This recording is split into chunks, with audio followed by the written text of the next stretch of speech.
बहुत सारे पेशेंट्स हमें आके पूछते हैं कि मैम आपने फॉलिकुलर स्टडी कराया और आपने बताया कि एग रप्चर हो गया, पर इस एग के रप्चर होने के बाद यानी कि ओव्यूलेशन के कितने दिन बाद तक प्रेगनेंसी होने के चांसेस रहते हैं। आम भाषा में बात करें तो अंडा फूटने के कितने दिन तक प्रेगनेंसी होने के चांसेस बने रहते हैं।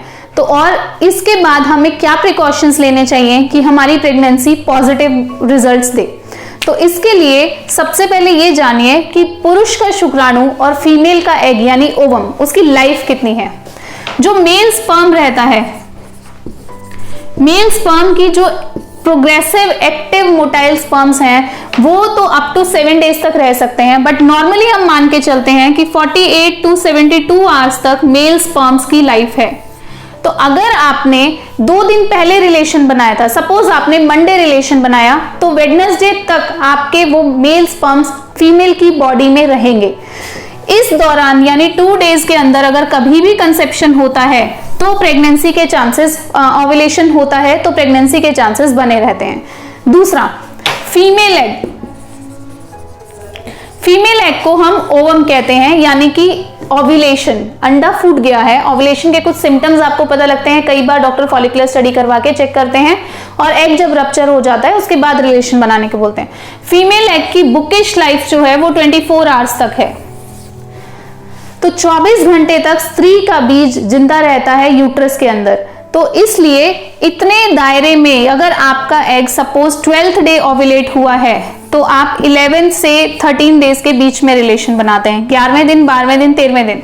इस दौरान आपने कभी भी बनाया है तो प्रेगनेंसी के चांसेस रहेंगे।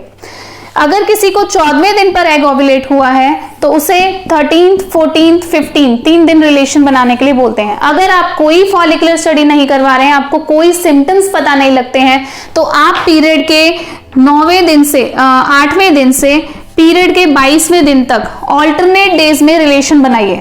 ऑल्टरनेट डेज मतलब आपने पीरियड के 8वें दिन, 10वें दिन, 12वें, 14वें, 16वें, 18वें, 20वें ऐसे रिलेशन बनाना है। रेगुलरली रिलेशन बनाने के लिए हम मना करते हैं, क्योंकि अगर आपको ओव्यूलेशन 14 डे पे हुआ है और आप डे 8 से डे 12 तक रेगुलर रिलेशन बना रहे हैं तो स्पर्म की क्वांटिटी मेल सीमेन में काफी रिड्यूस हो जाएगी, तो कंसेप्शन के चांसेस कम हो जाते हैं।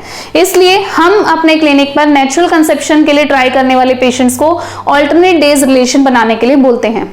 अगर आप इस तरीके से ट्राई करते हैं तो भी प्रेगनेंसी होने में कोई दिक्कत नहीं होनी चाहिए। अदरवाइज अगर आपको ओव्यूलेशन के सिम्टम्स होते हैं, ओव्यूलेशन के क्या सिम्टम्स हैं वो आप हमारी दूसरी वीडियो में जान सकते हैं, तो आप उन दिनों में कंटिन्यूअसली 2 डेज और 3 डेज रिलेशन बनाइए, तो भी प्रेगनेंसी के चांसेस बहुत ज्यादा बढ़ जाते हैं।